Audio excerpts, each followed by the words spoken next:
Congress party ముఖ్యమంత్రి కాకముందు రేవంత్ రెడ్డి గారు చెప్పిన మాటలు నమ్మి కాంగ్రెస్ పార్టీకి అధికారం ఇస్తే ఈరోజు వచ్చినటువంటి 2.5 సంవత్సరాల కాలంగా రైతు వ్యతిరేక విధానాలు అవలంబిస్తూ పంట వేసుకోవడానికి యూరియా ఇవ్వరు, రైతు రుణమాఫీ సక్రమంగా చేయరు, రైతు భరోసా సక్రమంగా చెల్లించరు.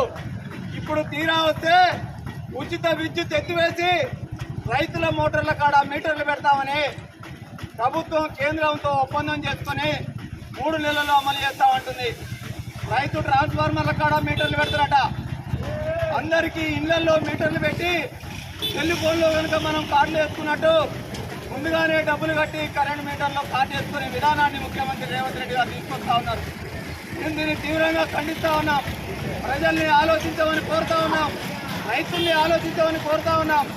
రైతు వ్యతిరేక ప్రజా వ్యతిరేక ఈ కాంగ్రెస్ ప్రభుత్వానికి తగిన బుద్ధి చెప్పాలని ఎప్పుడు ఏ అవకాశం వచ్చినా ఓట్ల రూపంలో కాంగ్రెస్ పార్టీకి కాంగ్రెస్ ప్రభుత్వానికి తగిన బుద్ధి చెప్పి టీఆర్ఎస్ పార్టీని కేసీఆర్ గారి నాయకత్వంలో ముందుకు తీసుకుపోవడానికి మీరందరూ కలిసికట్టుగా ఉండాలని, ఈ విద్యుత్ విధానాన్ని విరమించుకునే అంతవరకు కాంగ్రెస్ ప్రభుత్వానికి వ్యతిరేకంగా రైతాంగం తరఫున ప్రజల తరఫున టీఆర్ఎస్ పార్టీ పోరాడుతుందని తెలియజేస్తూ జై తెలంగాణ, కేసీఆర్ గారి నాయకత్వం, కేసీఆర్ గారి నాయకత్వం విరమించుకోవాలి. స్మార్ట్ మీటర్లు పెట్టే విధానాన్ని